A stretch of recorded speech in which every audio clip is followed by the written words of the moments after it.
ఈరోజు భగవద్గీతలో 9వ అధ్యాయంలో 31వ శ్లోకం తాత్పర్యంగా తెలుసుకుందామండి. గురు బ్రహ్మ గురు విష్ణు గురుదేవ మహేశ్వర గురు సాక్షాత్ పరబ్రహ్మ తస్మై శ్రీ గురవే నమః.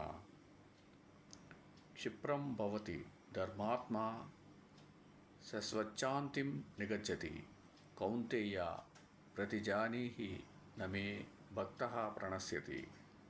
తాత్పర్యం: ఆ దురాచారి నన్ను భజిస్తూ శీఘ్రంగా ధర్మ చిత్తుడవుతున్నాడు, పిదప నిత్యశాంతిని పొందుతున్నాడు. కౌంతేయ, నా భక్తుడెన్నడూను వినష్టుడు కాడు, కృతార్థుడే అవుతాడు. నీవు ఈ విషయాన్ని నిశ్చయంగా గ్రహించి ప్రతిజ్ఞాపూర్వకంగా ప్రవచించు.